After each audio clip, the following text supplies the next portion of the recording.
Renato Gaúcho apresenta A Força do Amor.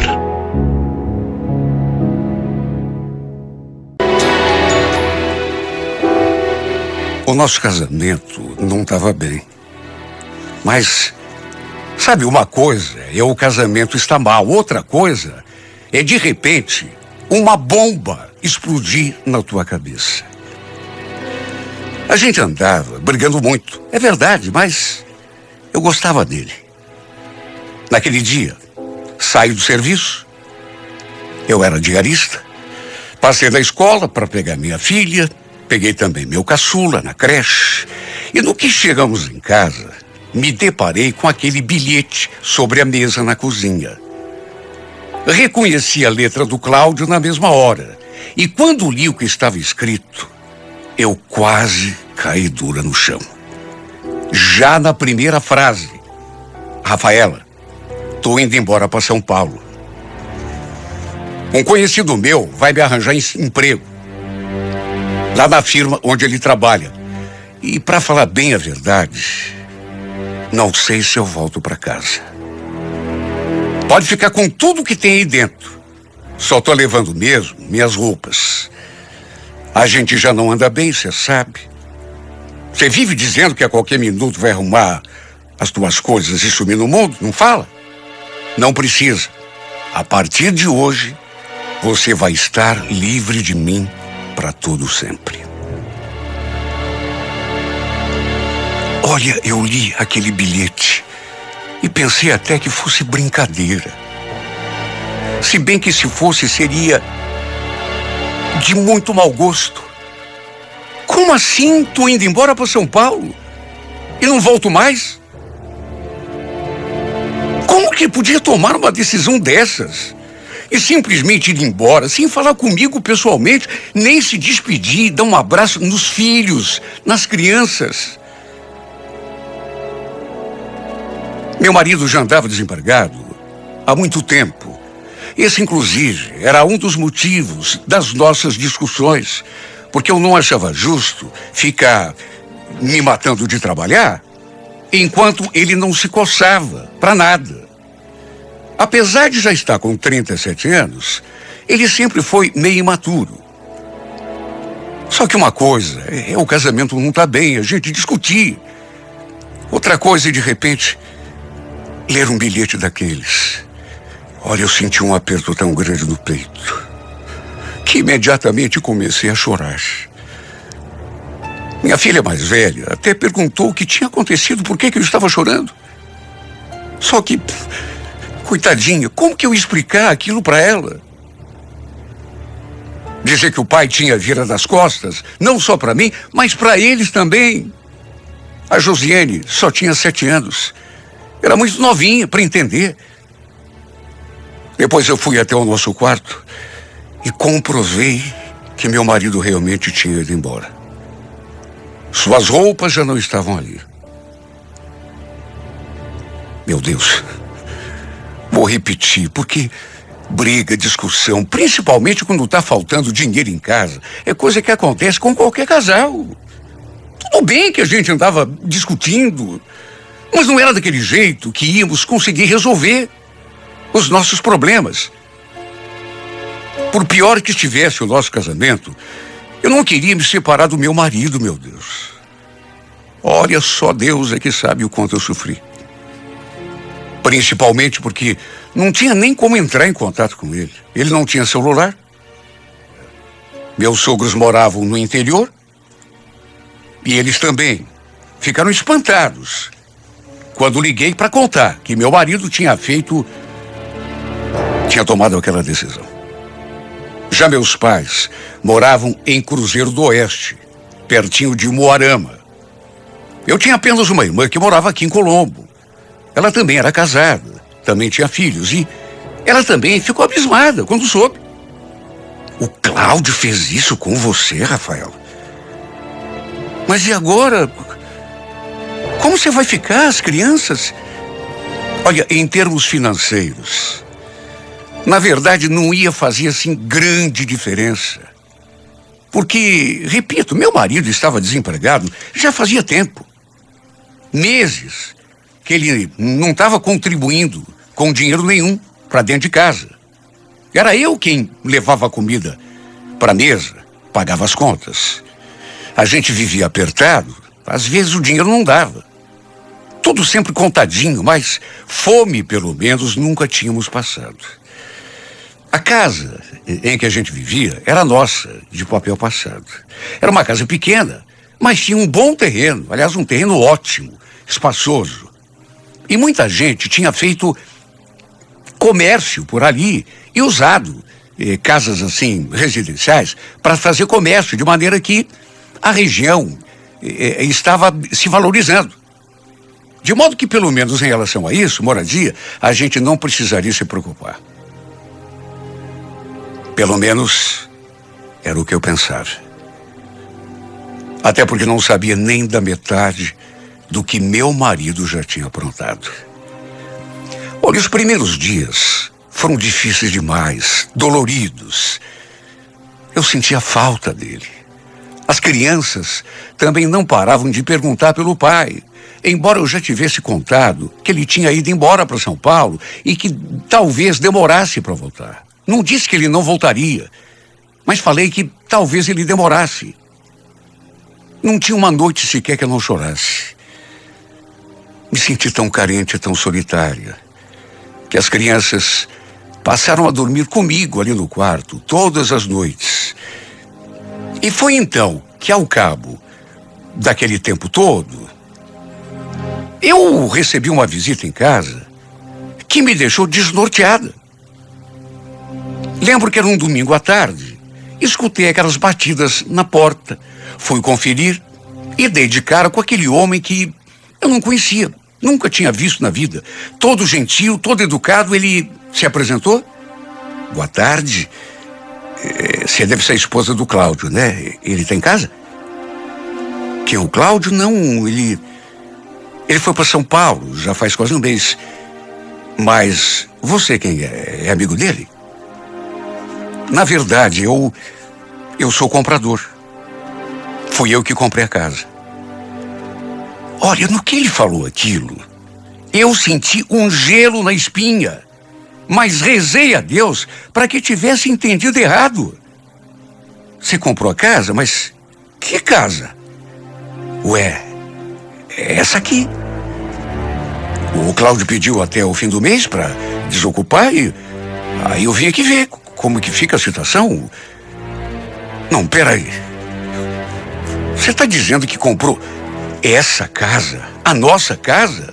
O Cláudio vendeu essa casa para você? É isso? Sim, isso mesmo. Mas por quê? Não vai me dizer que você não sabia. Ele não falou nada para você? Mas é claro que não falou. O Cláudio foi embora para São Paulo no comecinho do mês agora. E não comentou nada. Como assim vendeu? Ele não pode vender. Essa casa é nossa.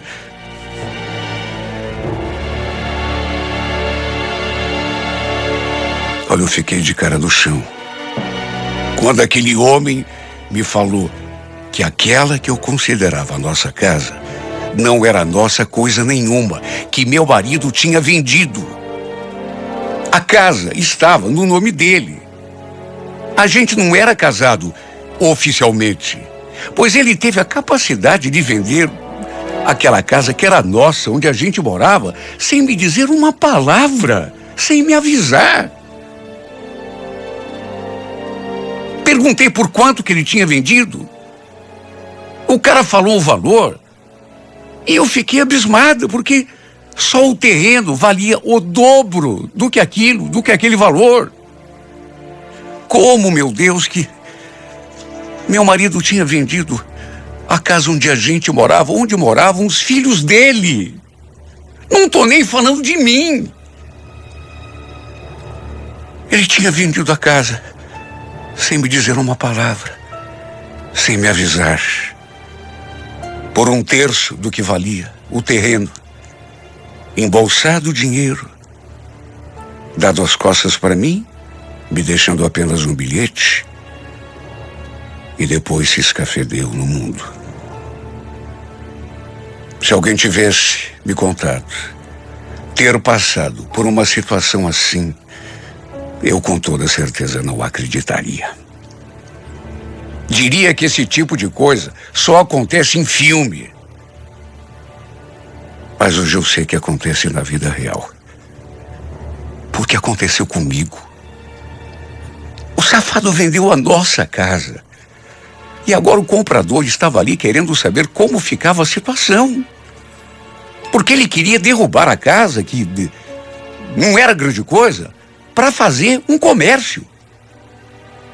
E naturalmente ia exigir que a gente saísse dali.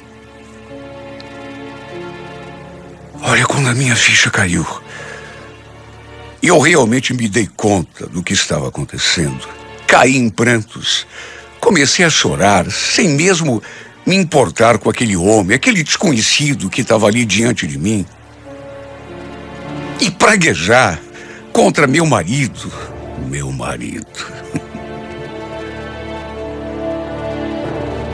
Ele ainda tentou me acalmar, percebeu que eu estava nervosa demais, na verdade estava descontrolada.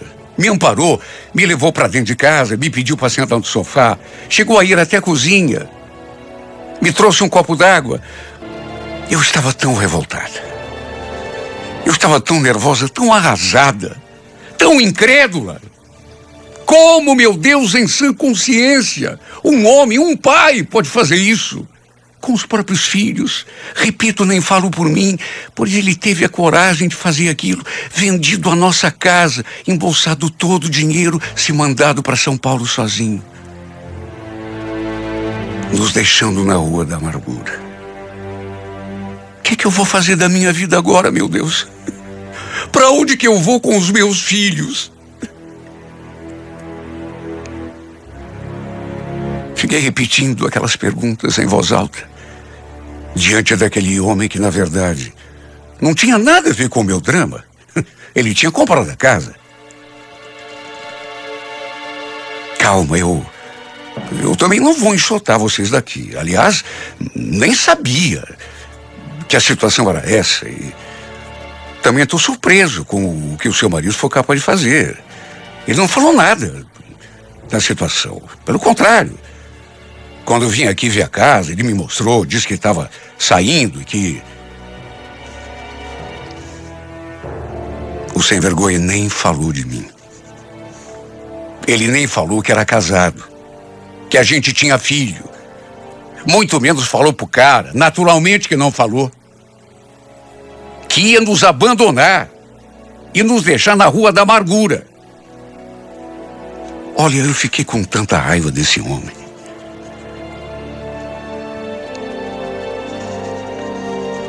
Eu fiquei simplesmente desesperada, sem saber o que fazer da minha vida. Se fosse só eu daria um jeito, mas quem tem filho sabe. Imagine, aquela casa, aquele terreno, eram as únicas coisas que a gente tinha. Não tínhamos absolutamente mais nada. Era o nosso patrimônio total. E o infame tinha vendido tudo, a preço de banana, e ficado com todo o dinheiro. Se ele estivesse ali diante de mim naquele instante, eu acho que esganaria esse homem. Aquele rapaz que se apresentou como Adriano, sabe, agradeço porque ele se mostrou tão sensível, graças a Deus, porque a gente sabe que tem pessoa que não quer nem saber. Olha, comprei, quero a casa e... Aliás, ele também ficou indignado com a atitude do meu ex-marido. Falou que jamais poderia imaginar que a situação fosse aquela. Que meu marido tivesse vendido a casa sem conversar comigo. Aliás, nem sabia que ele tinha mulher. E como se fosse pouco, embolsado todo o dinheiro e sumido do mundo. Aliás, quem garantia que ele tinha mesmo ido embora para São Paulo? Quem sabe estivesse ali mesmo, em Colombo, gastando todo o dinheiro da nossa casa na farra. E olha, só de pensar nisso, nessa possibilidade, eu me revoltava ainda mais. Na verdade, não teve um que não tivesse ficado indignado quando soube do que ele fez. Meus sogros, por exemplo, quando souberam, mais do que indignados, ficaram morrendo de vergonha. Não sabiam nem o que falar. Minha irmã e meu cunhado também ficaram horrorizados. E quem não ficaria, meu Deus? Os vizinhos, então, nem se fala. Olha, graças a Deus, que o Adriano era uma boa pessoa. Ficou realmente preocupado com a nossa situação e permitiu que continuássemos morando ali durante mais algum tempo.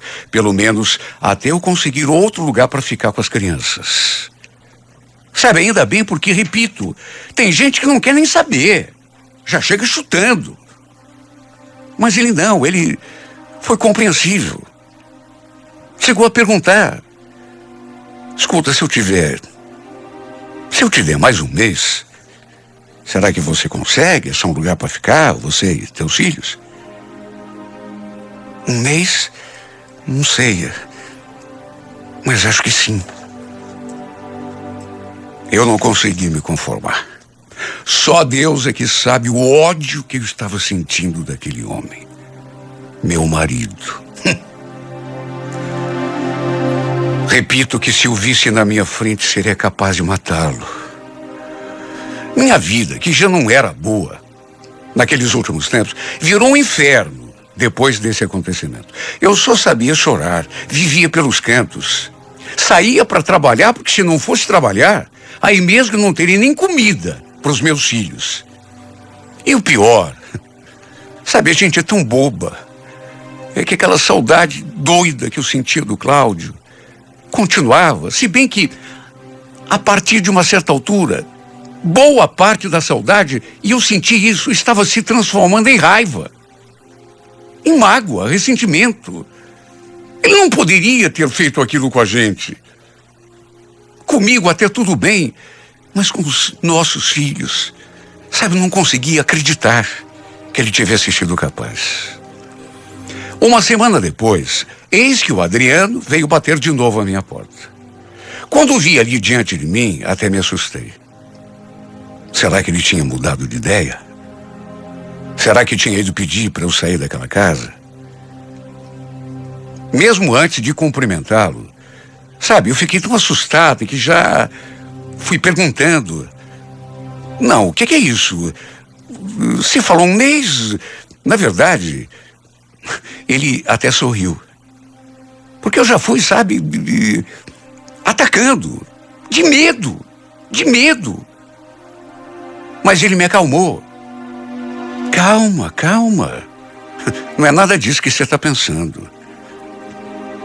Na verdade, só estava passando aqui perto e resolvi dar uma chegada para ver como que você estava. Como estavam os teus filhos? Tá tudo bem? Vocês não estão precisando de nada?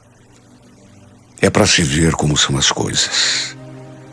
Um estranho que eu nunca tinha visto na vida estava demonstrando preocupação com a gente, comigo e com os meus filhos, enquanto Cláudio, pai das minhas crianças, não dava a mínima. Tinha virado as costas para todos nós e caído no mundo, com o dinheiro que tinha pego pela compra daquela casa. Tinha ido embora para São Paulo, quer dizer, se é que tinha ido embora mesmo. Porque naquelas alturas, eu já não duvidava de mais nada.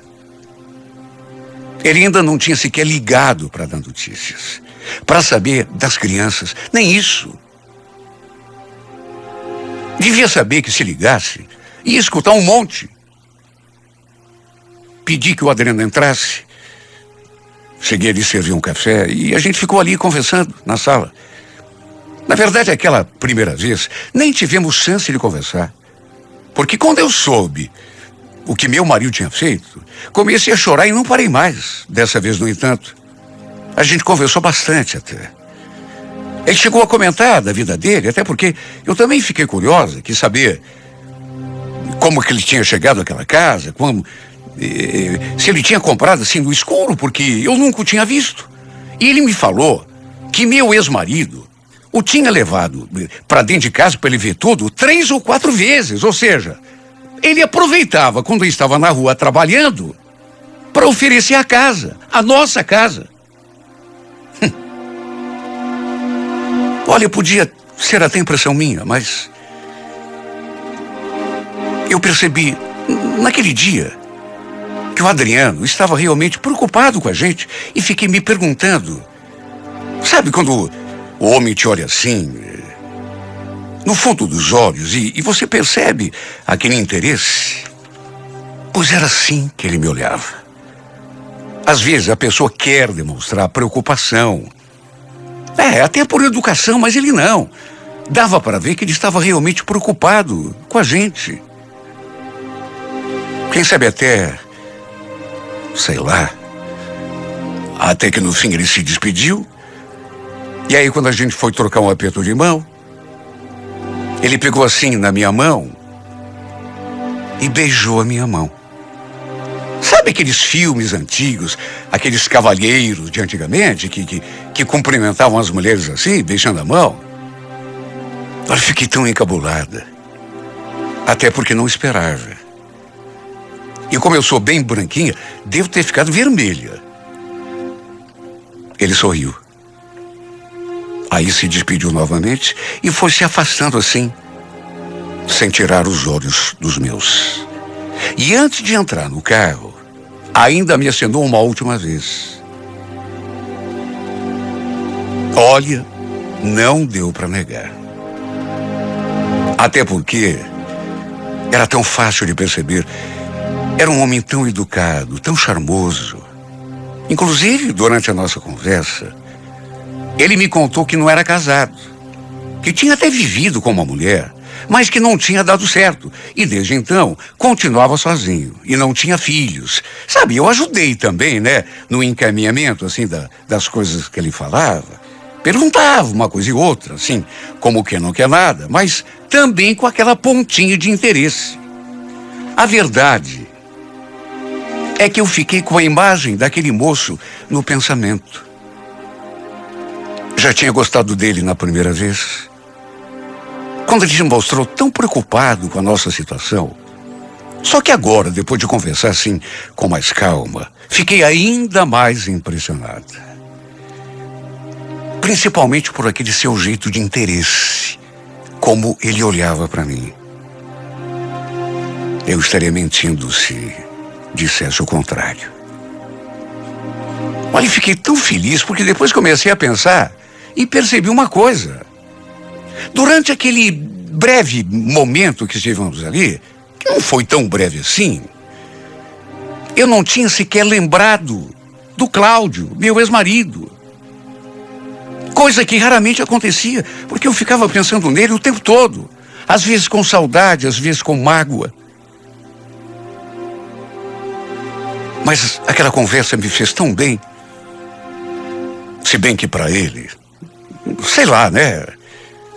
Talvez não tivesse tido o significado que teve para mim. E em relação ao meu marido, ele nem devia ter ligado. Se soubesse que eu estava impressionado com aquele rapaz, não estaria nem aí. Devia estar lá no bem bom, gastando o dinheiro da venda da nossa casa, porque a casa também era minha. Safado. O fato é que depois daquela última visita do Adriano, eu sinceramente pensei que ele só fosse voltar a aparecer quando tivesse vencido o prazo que ele tinha dado para desocupar o imóvel. Só que, para minha surpresa, dali uma semana, justamente no domingo, eis que ele apareceu outra vez. Lembro que era quase meio-dia quando ele bateu ali na porta. Estava, inclusive, com 2 sacolas na mão. E quando me viu, falou, todo sorridente: olha, se desculpe eu aparecer assim sem avisar, Rafaela, mas é que eu estava passando de novo aqui perto e, bom, espero que você não se incomode. Não sei se vocês já almoçaram, mas eu passei num restaurante aqui perto e pedi umas marmitas pra gente comer. Me diga, fiz mal? Olha, eu fiquei tão sem jeito. Fiquei, na verdade, sem saber o que dizer. Eu ainda nem tinha começado a pensar em cozinhar alguma coisa para o almoço. Só falei em pensamento: ainda bem. E tinha mais essa, né? Tinha tão pouca coisa para me virar ali e para fazer almoço. Principalmente se recebesse visita, como era o caso. Resumo. O convidei a entrar, ele me entregou as marmitas e preparei tudo pra gente almoçar. Olha, sabe aquela sensação de família? Há quanto tempo que eu não senti aquilo? Foi um verdadeiro banquete. Depois do almoço, eu fui lá fazer um café e ficamos ali mesmo, na cozinha, conversando. Pelas tantas, lembro que eu falei: poxa, se eu soubesse que você viria, Adriano, teria me arrumado um pouco melhor. Eu tô toda desmazelada. Eu falei aquilo. Aí ele me mediu assim dos pés à cabeça e com aquele sorriso mais lindo do mundo retrucou: imagina, você tá linda. Aliás, desculpa a minha sinceridade, mas você é uma mulher muito bonita. Sabia que até agora não tô ainda acreditando que teu marido foi capaz de fazer o que fez? Ex-marido, Adriano, por favor. Eu já te falei que aquele traste é meu ex-marido. Não, claro, desculpa. Mas olha, se eu fosse casado com uma mulher como você, por favor, não se ofenda. Mas eu jamais faria o que ele fez. Pelo contrário. Acho que ficaria te cobrindo de flores o tempo todo. Meu Deus, eu ouvi aquilo e cheguei a me perguntar em pensamento: mas isso está acontecendo mesmo? Será que eu estou ouvindo essas palavras? E desse homem tão educado, desse homem tão preocupado com a gente, tão... Será homem? Será uma pessoa humana? Ou será um anjo? Na verdade, a atmosfera entre nós já tinha se modificado desde que ele tinha chegado. Só que naquele momento, quando lhe falou aquela frase, tudo ficou ainda mais intenso. A gente se olhava de um jeito, como se... Foi então que ele olhou assim na direção da porta. Sei lá, talvez para se certificar de que as crianças não estavam olhando. Aí levantou da cadeira, se aproximou de mim. E do modo mais inesperado possível, colou sua boca na minha. Eu deixei o beijo acontecer. Mais do que isso, correspondi com ardor. Até porque era tudo que eu mais queria já fazia tempo. Queria, e não era pouco. Até porque, repito, aquilo parecia um sonho. E o melhor é que depois daquele primeiro beijo, muitos outros vieram. Ele tinha um jeito tão gostoso de me aninhar, de me envolver nos seus braços, que me deixou completamente entregue àquele momento, àquele instante de paixão. O resultado disso é que ele acabou passando a tarde toda ali com a gente. Claro que, na frente das crianças, nem chegamos perto um do outro. A gente ficou apenas namorando assim pelo olhar. Aí anoiteceu, ele pediu uma pizza pra gente por telefone. Depois, coloquei as crianças na cama e ficamos sozinhos ali na sala. E foi então que aquilo que faltava aconteceu. Rolou um beijo, mais outro. Todos apaixonados, até que, sem conseguir me conter, eu o peguei assim pela mão e o conduzi até o meu quarto. E como foi maravilhoso, meu Deus. Foi simplesmente inesquecível. Eu nunca tinha sido tratada com tanto carinho, com tanta paixão por um homem. No fim, ele acabou passando a noite toda ali comigo. Fizemos amor até a madrugada. E acredite, quem estiver ouvindo esse meu relato, mas aquele acontecimento que podia ter sido a pior coisa que me aconteceu na vida, o abandono do meu marido, sem ter casa para ficar com os meus filhos, foi um acontecimento que, no fim, acabou abrindo portas para que coisas maravilhosas acontecessem na minha vida. E eu digo isso porque eu e o Adriano acabamos nos apaixonando um pelo outro. Esse homem que foi a melhor coisa que já me aconteceu. Olha, se o Cláudio não tivesse agido como um canalha e feito o que fez com a gente, não só comigo, mas com seus próprios filhos, eu não teria tido jamais a oportunidade de ter conhecido esse homem de verdade. Esse verdadeiro anjo não teria cruzado o meu caminho. Ficamos juntos durante algum tempo, apenas namorando, como ele mesmo dizia, até que 4 meses depois, ele me convidou para me mudar com os meus filhos para sua casa. Ele também morava aqui em Colombo, só que um pouco mais distante, uma casa bonita. No começo, admito que apesar de estar apaixonada, cheguei a ficar meio confusa, sabe, meio com medo, porque talvez o Cláudio pudesse pensar em voltar para mim, porque tem homem que é assim, e ficasse sabendo que eu estava vivendo com outro homem. Só que logo deixei de lado esse pensamento, porque, para ser bem sincera, não estava nem aí porque ele pudesse pensar. O errado da história era ele, de modo que não tinha o direito de me cobrar nada, sem contar que duvido que ele voltasse. Hoje sou grata a meu ex-marido, mesmo tendo sentido tanta raiva dele no começo, por ter feito o que fez, porque, repito, do contrário, não teria conhecido esse homem maravilhoso que acabou se tornando tudo para mim. Não dizem que Deus escreve certo por linhas tortas, pois eu fui abençoada por um novo amor. O sentimento mais puro que eu poderia experimentar nessa vida. Meus filhos também o adoram, porque ele os trata tão bem, como se fosse um pai de verdade. E qual criança não gosta de ser mimada, de ser bem tratada?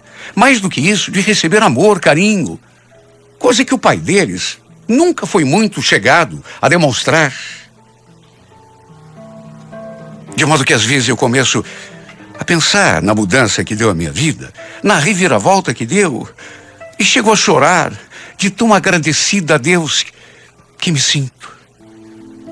Hoje eu posso dizer que eu tenho uma vida de verdade. Tudo por causa daquele homem que se foi. Pela partida de quem cheguei a chorar, mas que hoje agradeço, porque hoje posso dizer que sou feliz, que estou em paz. E tem horas que eu custo acreditar nisso, porque fico olhando para tudo e falando comigo mesmo em pensamento. Não é que a escuridão se foi? Não é que o sol voltou a brilhar de novo na minha vida? Faz que não seja um sonho, meu Deus. Ou se for um sonho, permita que eu nunca mais acorde.